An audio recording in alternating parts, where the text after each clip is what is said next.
I'm Jared Gidley. I work with Orchard View Farms out of the Dalles, Oregon. We are currently in Parkdale, Oregon, and I am a pear grower. I actually got my first little taste of agriculture, I guess you could say, when I was 14 or 15 years old. I was thinning Bartlett pears with a crew of actual thinning pros, and I'd be out there. It'd take me like a day to do one tree, and I hated it. But it was weird because 2 years later I started working for a cherry orchard, a pretty decent little sized local cherry orchard, and planted trees in the spring, did some irrigation, started doing some spraying, weed spraying, mowing, just a little bit of everything. And then harvest stuff, I would do for harvest activities, and I just loved the pace of it. And it was something I came back and started doing every summer. In college, I knew I loved agriculture, but it never occurred to me that maybe I should, going to Oregon State, it never occurred to me that, well, maybe I should do some sort of ag program. When I was in college thinking I was going to just have it made, get out with a nice, decent job, and there'd be jobs everywhere. Yeah, that did not happen. Went and started looking for a real job, and went and found a job at a bank, and I worked at a bank for a year, because that's what I thought I was going to do. So I spent a year at a bank and just realized, it was sooner than that year, but I had to stick it out at some point. Knew that that wasn't going to be for me, and there was a job that came available in Hood River at a packing house, at a local packing house as a field representative. And I knowing the industry, I knew what those kind of people did, and I thought, well, that might be something I'd be interested in. It'd be kind of like the customer service side of banking, which I have experience with, but it would also be, there'd be a lot of variety, and it'd be very interesting to deal with different people and be outside, which I'm pretty into that. So, and in the farming aspect of it, of course. And so I applied for the job, and I got it.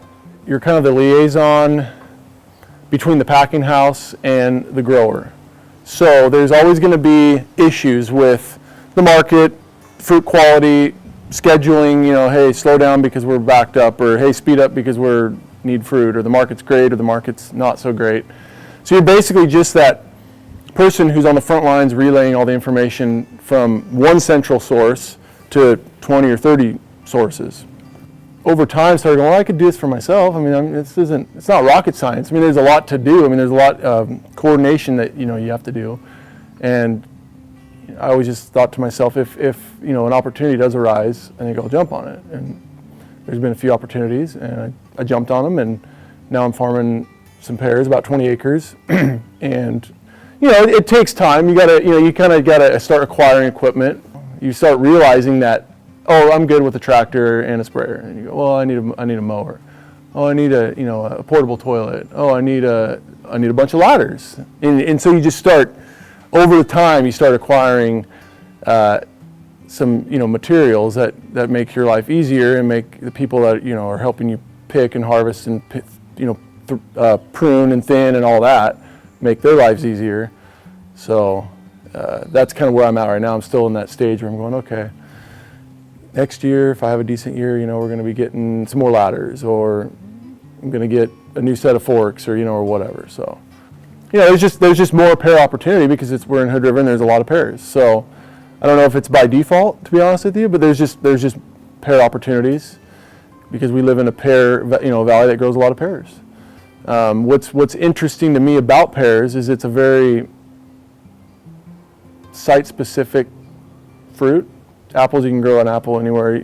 Maybe not so much with a cherry. You can't grow a cherry anywhere, but they grow cherries in California. They grow cherries in Washington, Michigan. They grow more. And pears are a little bit more of a microclimate fruit, and that's kind of intriguing. Pears don't like a lot of heat.